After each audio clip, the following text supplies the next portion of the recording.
It is said, you make a living by what you get, but a life by what you give. And here at ProEd, we have seen that come alive. Not in theory, but in practice. Namaste and welcome. I am Abhinav Kapoor, a proud student of ProEd. And whether you are tuning in from your desk, your dorm, or between any online class, thank you for joining us for this special episode of Generous Hearts That Built Us. This podcast isn't just about milestones, it's about the people behind them, the ones who took their learnings and came back to light the way of others. This episode is dedicated to the ones who didn't just learn here, they stayed, not for money, but to teach, to guide, and to give back. And they do this with incredible discipline. No last minute cancellations, no network excuses, just commitment, clarity, and clockwork precision. It's like the Wi-Fi knows they are the trainers now. These are our student turned trainers. People who once logged in with the doubts and now log in to deliver. They are not just teaching skills, they are building the future one session at a time. The joy for them is in the message that says, "Ma'am, sir, I got placed." So get ready to laugh, reflect, and maybe get a little inspired because today we are going behind the scenes into the stories that build this movement. Let's introduce our incredible panel of 4 individuals. First, we have Miss Mehak Majid, Junior Embedded System Engineer at Atfal Innovations, who began her journey exactly where many of us did, as a student in ProEd classroom. Next, we are joined by Sri Alur Muhammad Yasir sir, who is a junior software engineer at Savin Technologies. Yasir sir's path from a dedicated learner to a professional in the software industry is a testament to perseverance and passion. Next, we are joined by Ms. Chandana Tagadi, who is working as a Java Spring Boot developer at Atos, whose story from learner to leader really captures what this podcast is all about: learning, sharing, and giving back. Moving on, we have someone very close to our hearts, Shri Dev Chadha. Currently working as a R&D engineer at Qubit Lab, Dev sir has been part of ProEd for over 2 years. His journey is nothing short of inspiring, from a student to Best Student Award recipient, to now wearing multiple hats: trainer, editor-in-chief of our newsletter, and lead host of our events. Dev sir, it's genuinely an honor to have you with us today. You are one of ProEd's proudest products, and we are so grateful to have you here today. Welcome all of you. We are truly honored to have you here today, and more importantly, we are very excited to listen to all of you. Let's start from the very beginning. Chandana ma'am, when you first joined ProEd as a student, what were your expectations and how did you experience? Yeah. Hi, Abhinav. Yeah, first in the lockdown, I have started with a short trust. In the lockdown time, I was searching an online platform to learn. At the time, I was a short trust ad. Some of my friend was suggested this short trust platform. I joined. I thought that it was a free course. They will give only some theoretical knowledge, and then they will end up the course. Like that, I was thinking. Once I joined, my trainer was Jagdish sir. Jagdish sir has delivered very well in that sessions, and I was pretty much surprised after practical sessions also, because Python and ML, it was initially started at the time in the lockdown only. It was just about to start. So he gave very pretty much details, and once the course has done, I joined the advanced course also. That is also Jagdish were led by in that course also. It was very knowledgeable and very practical sessions also, well read. It is not any less than of paid courses. Yes, ma'am. Thank you. Mehak ma'am, building on that, can you recall a moment during your student journey that shifted something for you? Maybe a class, a mentor, or even a mistake that turned into a breakthrough? Yes, there was definitely a moment during my student journey that truly shifted how I saw myself.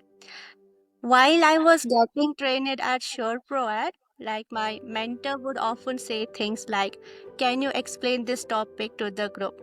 Like while I was explaining topics day by day, I gradually became more confident and comfortable sharing what I knew with others. As I explained a topic after our topic, day by day, I began to realize that I actually enjoyed breaking down the complex ideas into simpler concepts for others.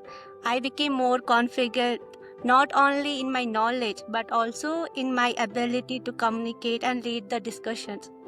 So, like what started as a simple prompt from my mentor, it became a turning point in my personal and my professional development. It gave me the sense of responsibility, boosted my confidence, and also mostly it helped me see that I was capable of contributing meaningful to a team. So that period at SurePro taught me far more than just technical skills. So it reshaped how I viewed myself and my potential. I do remember that when you were training in my batch, I was also told a lot of time to explain topics to everyone. So Yeah. I do understand like where it comes from now. Right. So there, sir, let's talk about growth. What helped you transition from being a trainer to someone who teaches others? Was it natural or did it take some nudging? Definitely, it takes a lot of efforts when you are turning into a trainer. But I think it's very natural sometimes. Once you are very clear with the concepts that you know, it's very easy to explain to others. Secondly, I believe you have been through that journey where you know where people can be stuck. So, yeah, I guess the experience that we have got, even at ShoreProEd, like totally, for example, I was here in VLSI training, and post that, I got the opportunity to be part of the trainers team, which I feel I'm very fortunate for. So, uh, yeah, definitely, in those three, like at my time, it was 3 to 4 months of training, and during that, we had a lot of things to do from projects and the practice problems that really helped me to get a very deep understanding, and later on move ahead while imparting the same things to the students. I think it gets very natural when you are transiting from your student to a trainer perspective. Very insightful. So let's take one step deeper now. All of you stepped into the shoes of trainer, not because you had to, but because you chose to. So Yasir sir, what was the moment for you when you said, I want to give back? So basically, I volunteer because seeing others grew my fools and my purpose. It's where my skills meet their potential, and the energy I gave come back tenfold in connections and gratitude and shared progress. And yeah, that's what I really appreciate. Right. Thank you, sir. So, Chandra ma'am, coming back to you. What's one myth or assumption people have about being a trainer, and what's the truth from your experience? Okay. I will tell from my experience. Before becoming a trainer, I was thinking a trainer is 100% knowledge. So because of that only, madam will ask every time, is take up one course and do teach as a trainer. I was skipping all the time. Once I started committed to become a trainer, no, I just sit and learn some concepts, and then when I was delivering that lectures to that student, I understood like yes, once we get into the thing, then only we can able to get how. Once we will experience, then only we will get the confident. So at first it was a very bit nervous and all. Once get into know, it was okay for me. Sometimes if you don't know the concept, you can say no, I don't know. That is okay as a trainer to say. If you don't know the thing, you can learn along with the students. You can learn from the student, and if you don't know the, you can explore it and you can explain it in next session. That is also fine. So once I started this journey, these things and all I get to know. It was that myth, you can remove it, then you will, it will be good. Most of the students thinking that one only, they were backstepping. Yes, ma'am, I truly agree. We learn day by day. It could be a student, it could be a mentor. We can learn from anyone. Yes. So, Mehak ma'am, what kind of impact do you hope that your teaching will have, not just now, but for like 5 or 10 years from today? I believe that from this 5 years, now after the 5 years of this, when short trust will complete the 5 years, I want the capstone building projects. Like I want to bridge the gap between the theoretical knowledge and the practical knowledge. So I want with each session there should be a projects involved, because when we fail at it, doing at it, we learn something. Theoretical knowledge is important, but practical knowledge is again the important thing which we have to take into consideration, and mostly now in this generation. So when people will fail at doing these things, they will learn, they will understand more. So that would be. So, coming to Yasi, sir. Sir, we have seen your work up so close, and it's not just technical, it's more of emotional. Have you ever had a session or moment with a student that stayed with you? Something that reminded you why you do this? So during my training sessions, I actively collaborate with students whether they understand this concept or not, so that I can get to know, because I am here to deliver end-to-end concept to them. And because real growth happens when we name the gaps, and moments like these reminds me a good trainer doesn't just teach, they listen the harder than this talk. I mean, we need to interact with them, we need to understand whether they understood or not, or we have to explain in that a way so that they can get the thing what they are expecting from us. Right. So, Dev sir, you are also a volunteer here at ShopRoid, and you have witnessed firsthand how a remarkable group of trainers, industry professionals, and educators are willingly joining the platform and choosing to contribute their time, effort, and expertise. So, what do you think is the reason behind this? What's driving these professionals to come forward and volunteer for ShopRoid? Yeah, that's actually a very good question. Why top people from the industry are joining us at SureProEd? What's the reason behind that? I believe there are several reasons, but the most important reason behind this is that SureProEd has a motive, has a goal that we want to make students industry ready at zero cost. Being ready for the industry, it takes a lot of efforts, and almost I would say everyone who is in the industry has gone through it, and they understand the pain, especially for people who are from the rural India. They are not getting enough opportunities to be industry ready, and I believe SureProEd is bridging that gap. And people from the industry who have faced this thing, I feel they are willingly coming here so that they can, through SureProEd, bridge this gap. SureProEd has built a platform for everyone to work. Had this been an initiative by a single person, that would not have been possible to reach such a big level that where SureProEd has reached. So I believe it's a mutual thing for everybody. Right, sir. Mehak ma'am, would you like to narrate a story on the same platform of a student or any kind of interaction with someone in your class? Like, can you just tell me like any interaction with any student?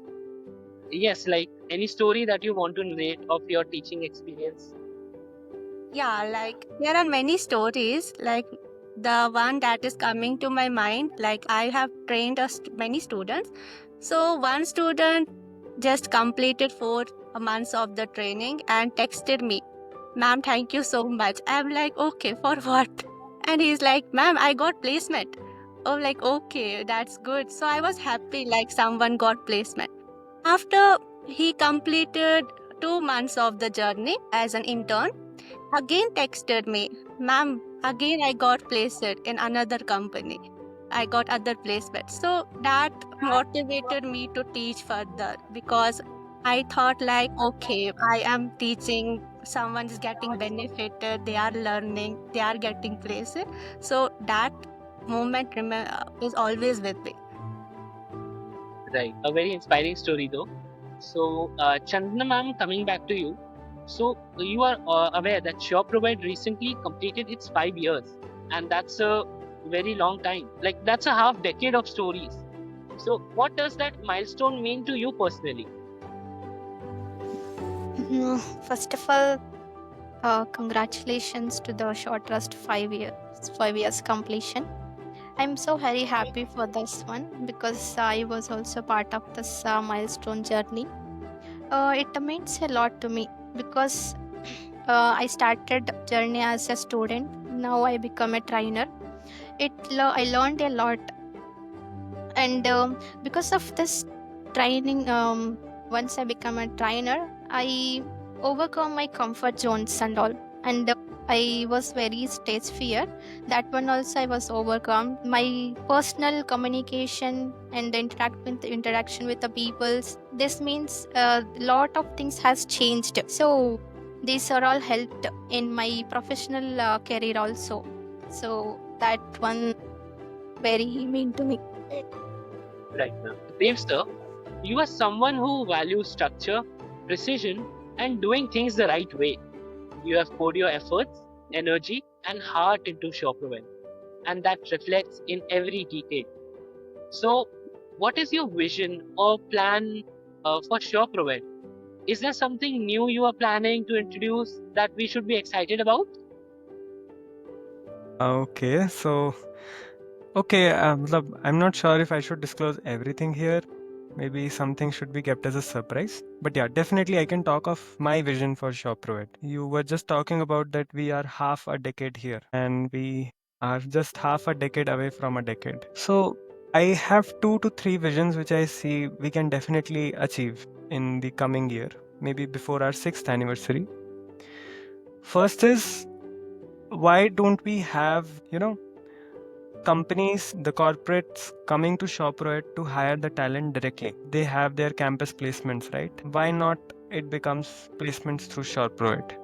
I'm not sure what are the technicalities behind it. There might be some foundations as well associated with this process, but they are definitely we can overcome that because we have very high quality of training.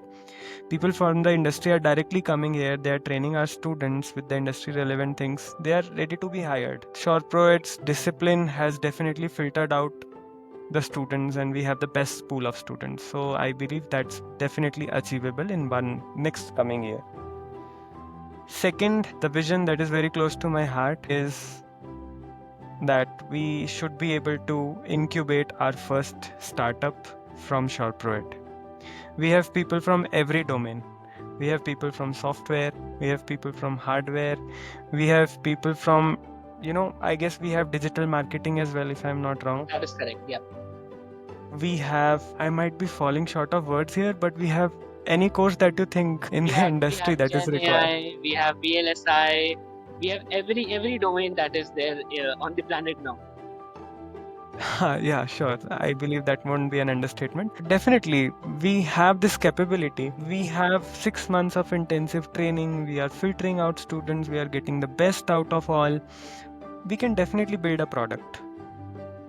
Definitely, that's my strong belief. Be it software, be it hardware. I strongly believe that is possible, and maybe before the next anniversary, nobody knows we have the first startup. Incubated, not just as a project. I don't mean, we just do a project. We have an IRA division at ShopProEd where, we try to give a seed, wherein students can work and build a startup.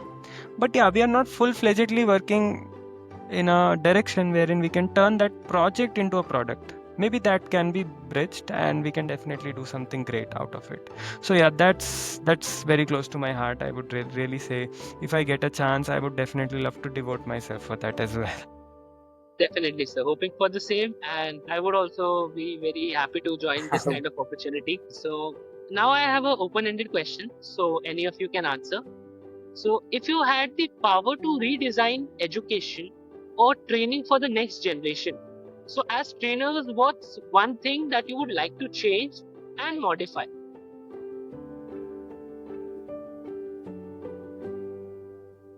So the first thing which I would like to change is when it comes to course domains, we need to change the course structure and we need to go with the hands-on more than the theoretical part because hands-on trains us a lot and we need to update the syllabus, as per the versions of the particular domains because it will help a lot to the students so that they can, stay updated with the current industry standards and all those things.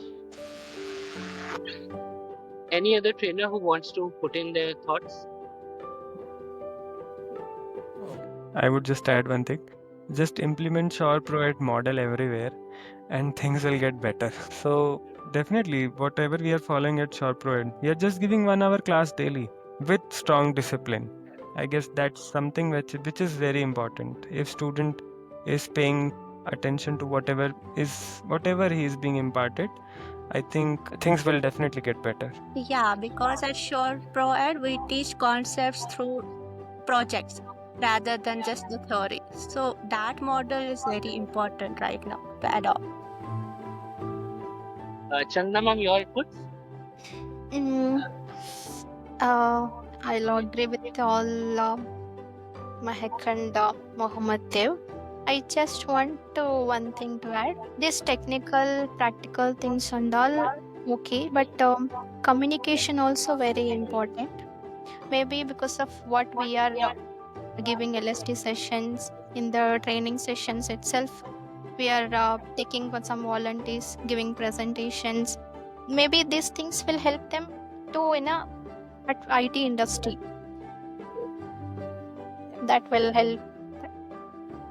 So now it's time for a little game, our rapid fire round, and rules are very simple. Answer fast, keep it honest, and don't overthink. Ready, everyone? So, okay. Yasir sir, one word that defines your journey with Shore ProEd.